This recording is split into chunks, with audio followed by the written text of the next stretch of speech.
Gift સિટીમાં દારૂની છૂટથી rally Rishikesh પટેલનું નિવેદન સામે આવ્યું છે, જ્યાં હિંમતનગરમાં આરોગ્ય મંત્રી ઋષિકેશ પટેલનું નિવેદન સામે આવ્યું છે। ગુજરાત દેશમાં સર્વપ્રથમ અને માટે દારૂબંધી હતી અડચણ તો ગુજરાતમાં દારૂબંધી છે અને રહેશે તેવું ઋષિકેશ પટેલે જણાવ્યું હતું। 20મી સદી અને 21મી સદી આ બંને સદીઓ વચ્ચેના અંતર 20મી સદી સુધીમાં અને હવે 21મી સદીમાં જ્યારે દેશ પ્રવેશી રહ્યો છે, દુનિયા પ્રવેશી રહી છે, સ્વાભાવિક હવે અવનવા ફિલ્ડો એઆઈ, ડિફેન્સ સેક્ટર, દુનિયાભરમાં નાણાકીય વ્યવહારો, એટલે આ ગિફ્ટ સિટી જ્યારે પણ નરેન્દ્રભાઈએ આની સ્થાપના કરી SEZ, અને એના પછી તો ગુજરાત સરકારે એનો મોટો વિકાસ કરી અને ખૂબ મોટી સરહદો એની વિસ્તારી છે। એટલે આ આખા ગિફ્ટ સિટીની અંદર આજે વિદેશની 10 જેટલી બેન્કો અને વિદેશની 40 જેટલા બીજા ઇન્સ્ટિટ્યુશનો ત્યાં કાર્યરત છે।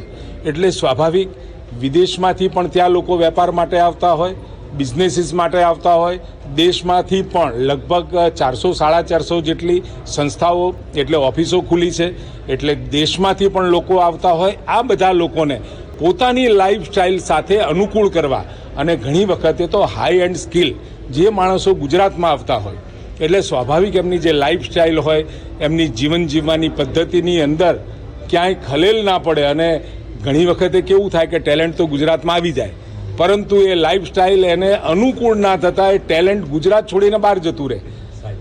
હવે તમે એમ સમજો કે અહીંયા આગળ બધાને ગુજરાતમાં દારૂબંધી છૂટી નથી કરી, કેવળ ગિફ્ટ સિટી વિસ્તારની અંદર કે જ્યાં આગળ એના માલિકો છે, એના કર્મચારીઓ છે અને એના બિઝનેસીસ અર્થે જે લોકો અહીંયા આવતા હોય ગિફ્ટ સિટીમાં, એમના પૂરતી જ આ છૂટ છે। બહારનો કોઈ માણસ આવી કોઈ બોટલ લઈ જાય, ઇવન તો માલિક અથવા તો કર્મચારી અથવા તો બહારનો માણસ અહીંયા આવી અને બોટલ લઈ જાય એવું નહીં।